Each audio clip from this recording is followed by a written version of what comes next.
उदार श्री राम जी गति देकर शबरी जी के आश्रम में पधारे। शबरी जी ने श्री रामचंद्र जी को घर में आए देखा। तब मुनि मतंग जी के वचनों को याद करके उनका मन प्रसन्न हो गया। कमल सदृश नेत्र और विशाल भुजाओं वाले, सिर पर जटाओं का मुकुट और हृदय पर वनमाला धारण किए हुए सुंदर सांवले और गोरे दोनों भाइयों के चरणों में शबरी जी लिपट पड़ी। वे प्रेम में मग्न हो गईं। मुख से वचन नहीं निकलता, बार बार चरण कमलों में सिर नवा रही हैं। फिर उन्होंने जल देकर आदर पूर्वक दोनों भाइयों के चरण धोए और फिर उन्हें सुंदर आसनों पर बिठाया। उन्होंने अत्यंत रसीले और स्वादिष्ट कंद मूल और फल लाकर श्री रामचंद्र जी को दिए। प्रभु ने बार बार प्रशंसा करके उन्हें प्रेम सहित खाया। फिर वो हाथ जोड़कर आगे खड़ी हो गईं। प्रभु को देखकर उनका प्रेम अत्यंत बढ़ गया। उन्होंने कहा, मैं किस प्रकार आपकी स्तुति करूं? मैं नीच जाति की और अत्यंत मूढ़ बुद्धि हूं। जो अधम से भी अधम है, स्त्रियां उनमें भी अत्यंत अधम हैं और उनमें भी पापनाशन। मैं मंद बुद्धि हूं। श्री रघुनाथ जी ने कहा, हे भामिनी, मेरी बात सुन। मैं तो केवल एक भक्ति का ही संबंध मानता हूं। जाति पाति कुल धर्म बढ़ाई, धन बल कुटुंब गुण और चतुरता, इन सब के होने पर भी भक्ति से रहित मनुष्य कैसा लगता है? जैसे जलहीन बादल शोभाहीन दिखाई पड़ता है। मैं तुझसे अब अपनी नवधा भक्ति कहता हूं। तू सावधान होकर सुन और मन में धारण कर। पहली भक्ति है संतों का सत्संग। दूसरी भक्ति है मेरे कथा प्रसंग में प्रेम। तीसरी भक्ति है अभिमान रहित होकर गुरु के चरण कमलों की सेवा। और चौथी भक्ति ये है कि कपट छोड़कर मेरे गुण समूहों का गान करें। मेरे मंत्र का जाप और मुझ में दृढ़ विश्वास, ये पांचवी भक्ति है जो वेदों में प्रसिद्ध है।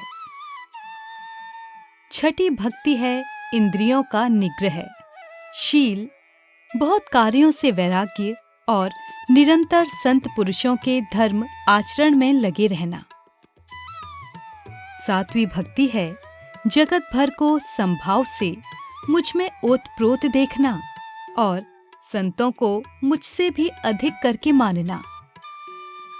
आठवीं भक्ति है जो कुछ मिल जाए उसी में संतोष करना और स्वप्न में भी पराये दोषों को न देखना।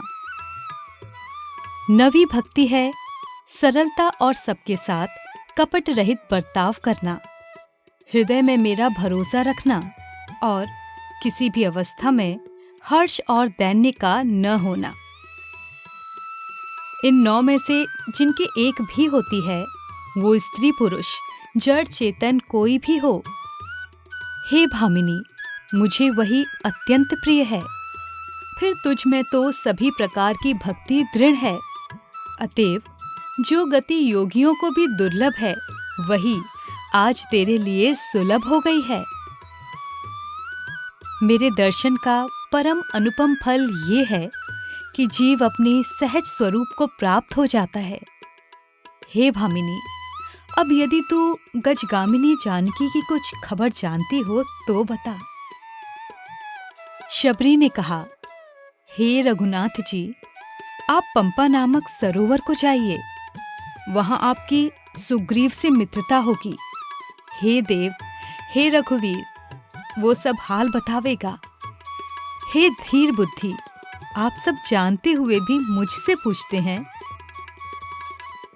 बार बार प्रभु के चरणों में सिर नवाकर प्रेम सहित उसने सब कथा सुनाई।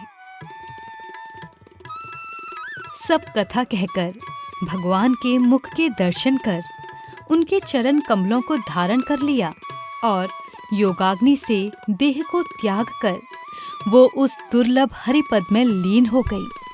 जहां से लौटना नहीं होता। तुलसीदास जी कहते हैं कि अनेकों प्रकार के कर्म, अधर्म और बहुत से मत, ये सब शोकप्रद हैं।